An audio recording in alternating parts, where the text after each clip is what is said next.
Que Jesus te abençoe, o nosso Deus e o Santo Espírito.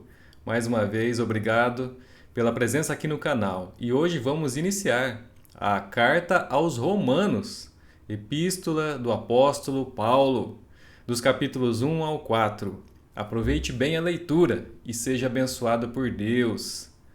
Vamos lá, capítulo 1 diz assim: Paulo, servo de Cristo Jesus, chamado para ser apóstolo, separado para o Evangelho de Deus, o qual foi prometido por ele de antemão por meio dos seus profetas nas Escrituras Sagradas, acerca de seu filho, que como homem era descendente de Davi, e que mediante o Espírito de santidade foi declarado Filho de Deus com poder, pela sua ressurreição dentre os mortos, Jesus Cristo, nosso Senhor. Por meio dele e por causa do seu nome recebemos graça e apostolado para chamar dentre todas as nações um povo para a obediência que vem pela fé. E vocês também estão entre os chamados para pertencerem a Jesus Cristo.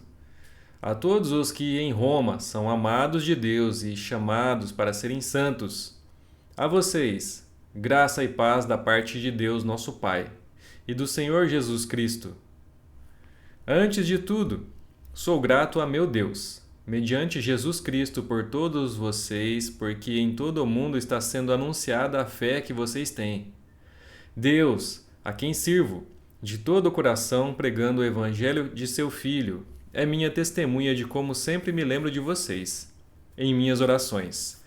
E peço que agora, finalmente, pela vontade de Deus, me seja aberto o caminho para que eu possa visitá-los.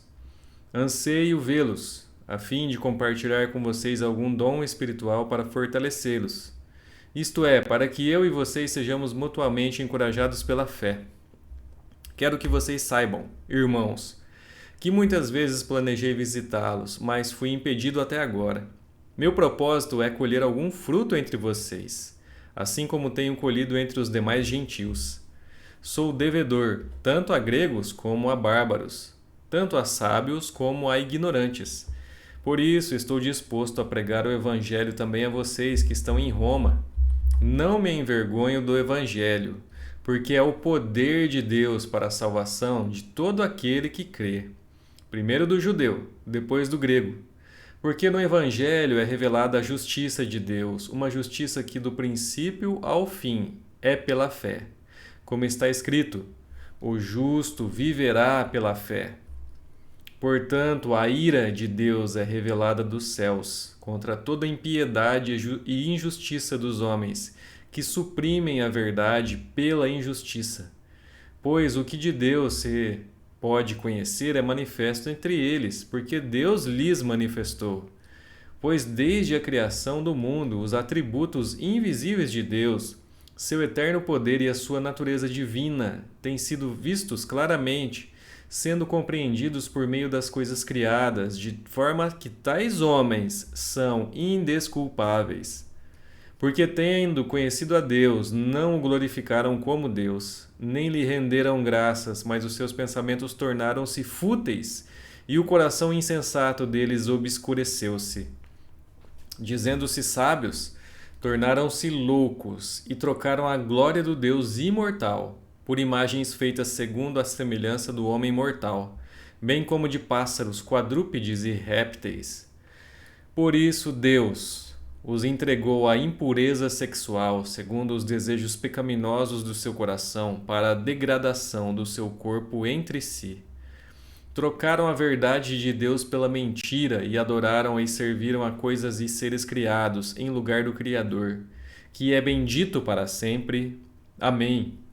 Por causa disso, Deus os entregou a paixões vergonhosas. Até suas mulheres trocaram suas relações sexuais naturais por outras contrárias à natureza. Da mesma forma, os homens também abandonaram as relações naturais com as mulheres e se inflamaram de paixão uns pelos outros. Começaram a cometer atos indecentes, homem com homens, e receberam em si mesmos o castigo merecido pela sua perversão. Além do mais, visto que desprezaram o conhecimento de Deus Ele os entregou a uma disposição mental reprovável para praticarem o que não deviam. Tornaram-se cheios de toda sorte de injustiça, maldade, ganância e depravação. Estão cheios de inveja, homicídio, rivalidades, engano e malícia. São bisbilhoteiros, caluniadores, inimigos de Deus, insolentes, arrogantes e presunçosos. Inventam maneiras de praticar o mal, desobedecem a seus pais. São insensatos desleais, sem amor pela família, implacáveis. Embora conheçam o justo decreto de Deus, de que as pessoas que praticam tais coisas merecem a morte, não somente continuam a praticá-las, mas também aprovam aqueles que as praticam.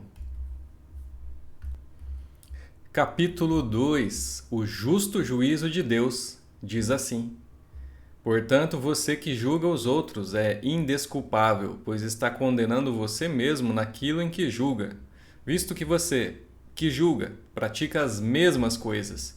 Sabemos que o juízo de Deus contra os que praticam tais coisas é conforme a verdade. Assim, quando você, um simples homem, os julga, mas pratica as mesmas coisas, pensa que escapará do juízo de Deus? Ou será que você despreza as riquezas da sua bondade, tolerância e paciência, não reconhecendo que a bondade de Deus o leva ao arrependimento? Contudo, por causa da sua teimosia e do seu coração obstinado, você está acumulando ira contra você mesmo, para o dia da ira de Deus, quando se revelará o seu justo julgamento. Deus retribuirá a cada um conforme o seu procedimento. Ele dará vida eterna aos que, persistindo em fazer o bem, buscam glória, honra e imortalidade. Mas haverá ira e indignação para os que são egoístas, que rejeitam a verdade e seguem a injustiça. Haverá tribulação e angústia para todo ser humano que pratica o mal. Primeiro para o judeu, depois para o grego. Mas glória, honra e paz para todo o que pratica o bem. Primeiro para o judeu, depois para o grego. Pois em Deus não há parcialidade. Todo aquele que pecar sem a lei também perecerá. E todo aquele que pecar sob a lei, pela lei será julgado. Porque não são os que ouvem a lei que são justos aos olhos de Deus, mas os que obedecem à lei, estes serão declarados justos. De fato, quando os gentios que não têm a lei praticam naturalmente o que ela ordena, tornam-se lei para si mesmos, embora não possuam a lei, pois mostram que as exigências da lei estão gravadas em seu coração. Disso dão testemunho também a sua consciência, e os pensamentos deles, ora acusando-os, ora defendendo-os. Isso tudo se verá no dia em que Deus julgar os segredos dos homens, mediante Jesus Cristo, conforme o declara o meu Evangelho. Ora, você leva o nome de judeu, apoia-se na lei e orgulha-se de Deus. Você conhece a vontade de Deus e aprova o que é superior, porque é instruído pela lei. Você está convencido de que é guia de cegos, luz para os que estão em trevas, instrutor de insensatos, mestre de crianças, porque tem na lei a expressão do conhecimento e da verdade. E então, você que ensina os outros não ensina você mesmo? Você que prega contra o furto, furta? Você que diz que não se deve adulterar, adultera? Você que detesta ídolos, rouba-lhes os templos? Você que se orgulha da lei, desonra a Deus desobedecendo a lei? Pois, como está escrito, o nome de Deus é blasfemado entre os gentios por causa de vocês.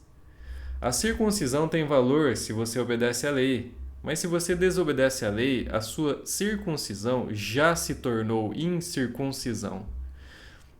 Se aqueles que não são circuncidados obedecem aos preceitos da lei, não serão eles considerados circuncidados? Aquele que não é circuncidado fisicamente, mas obedece à lei, condenará você que, tendo a lei escrita e a circuncisão, é transgressor da lei. Não é judeu quem é o é apenas exteriormente, nem é circuncisão a quem é meramente exterior e física. Não, judeu é quem é interiormente, e circuncisão é a operada no coração, pelo Espírito, e não pela lei escrita. Para estes o louvor não provém dos homens, mas de Deus. Capítulo 3 diz assim: que vantagem há então em ser judeu?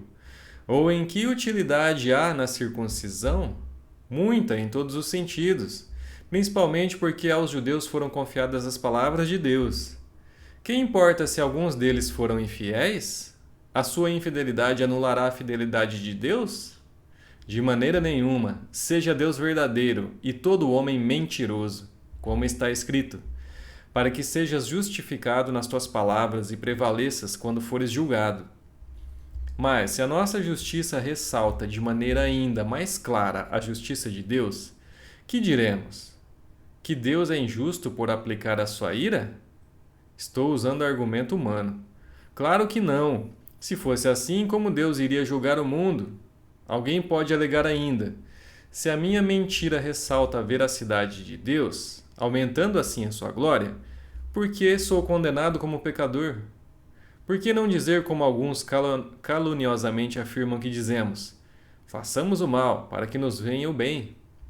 A condenação dos tais é merecida. O que concluiremos então? Estamos em posição de vantagem? Não, já demonstramos que tanto judeus quanto gentios estão debaixo do pecado, como está escrito: não há nenhum justo, nenhum sequer, não há ninguém que entenda, ninguém que busque a Deus.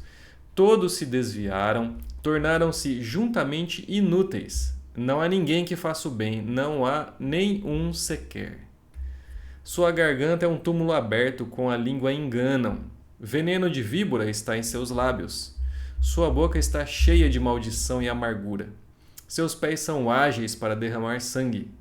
Ruína e desgraça marcam os seus caminhos, e não conhecem o caminho da paz.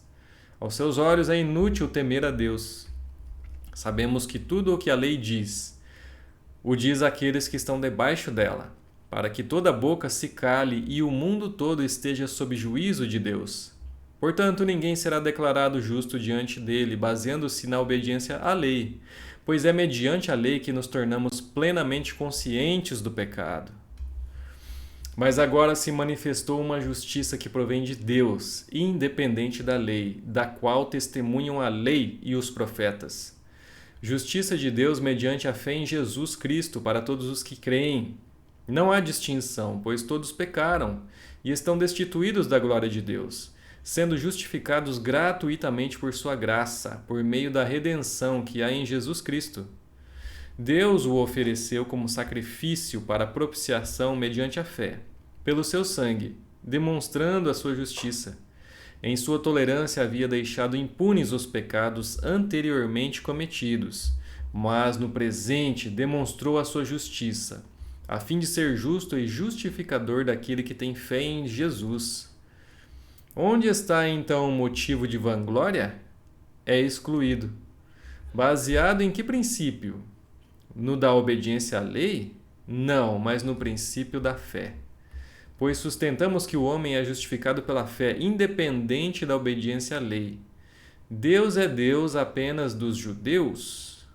Ele não é também Deus dos gentios?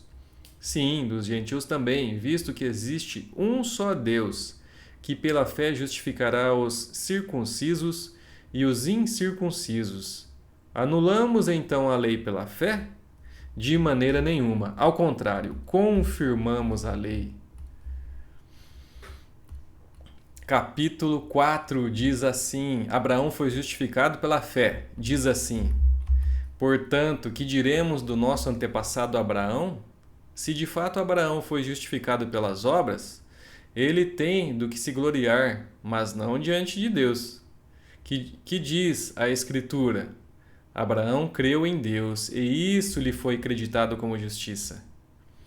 Ora, o salário do homem que trabalha não é considerado como favor, mas como dívida. Todavia, aquele que não trabalha, mas confia em Deus, que justifica o ímpio, sua fé lhe é acreditada como justiça. Davi diz a mesma coisa quando fala da felicidade do homem a quem Deus acredita justiça, independente de obras. Como são felizes aqueles que têm suas transgressões perdoadas, cujos pecados são apagados. Como é feliz aquele a quem o Senhor não atribui culpa. Destina-se essa felicidade apenas aos circuncisos ou também aos incircuncisos? Já dissemos que no caso de Abraão, a fé lhe foi creditada como justiça. Sob quais circunstâncias? Antes ou depois de ter sido circuncidado? Não foi depois, mas antes. Assim ele recebeu a circuncisão como sinal, como selo da justiça, que ele tinha pela fé, quando ainda não fora circuncidado. Portanto, ele é o pai de todos os que creem, sem terem sido circuncidados, a fim de que a justiça fosse creditada também a eles. E é igualmente o pai dos circuncisos, que não somente são circuncisos, mas também andam nos passos da fé, que teve nosso pai Abraão antes de passar pela circuncisão. Não foi mediante a lei que Abraão e a sua descendência receberam a promessa que ele seria herdeiro do mundo, mas mediante a justiça que vem da fé. Pois, se os que vivem pela lei são herdeiros, a fé não tem valor e a promessa é inútil, porque a lei produz a ira. E onde não há lei, não há transgressão. Portanto, a promessa vem pela fé, para que seja de acordo com a graça e seja assim garantida a toda a descendência de Abraão. Não apenas aos que estão sob o regime da lei, mas também aos que têm a fé que Abraão teve. Ele é o pai de todos nós. Como está escrito, eu o constituí pai de muitas nações. Ele é nosso pai aos olhos de Deus, em quem creu. O Deus que dá vida aos mortos e chama à existência coisas que não existem, como se existissem. Abraão, contra toda esperança, em esperança creu, tornando-se assim pai de muitas nações, como foi dito a seu respeito. Assim será a sua descendência. Sem se enfraquecer na fé, reconheceu que o seu corpo já estava sem vitalidade, pois já contava cerca de 100 anos de idade, e que também o ventre de Sara já estava sem vigor. Mesmo assim, não duvidou nem foi incrédulo em relação à promessa de Deus, mas foi fortalecido em sua fé, e deu glória a Deus, estando plenamente convencido de que ele era poderoso para cumprir o que havia prometido. Em consequência, isso lhe foi creditado como justiça. As palavras "lhe foi creditado" não foram escritas apenas para ele, mas também para nós, a quem Deus creditará justiça, a nós que cremos naquele que ressuscitou dos mortos, a Jesus, nosso Senhor. Ele foi entregue à morte por nossos pecados e ressuscitado para nossa justificação. Que lindo! Terminamos os capítulos de hoje da carta de Paulo aos Romanos. Espero que você tenha gostado da leitura e já fica o convite para estarmos de volta amanhã e lermos os próximos 4 capítulos. Deus te abençoe e até lá!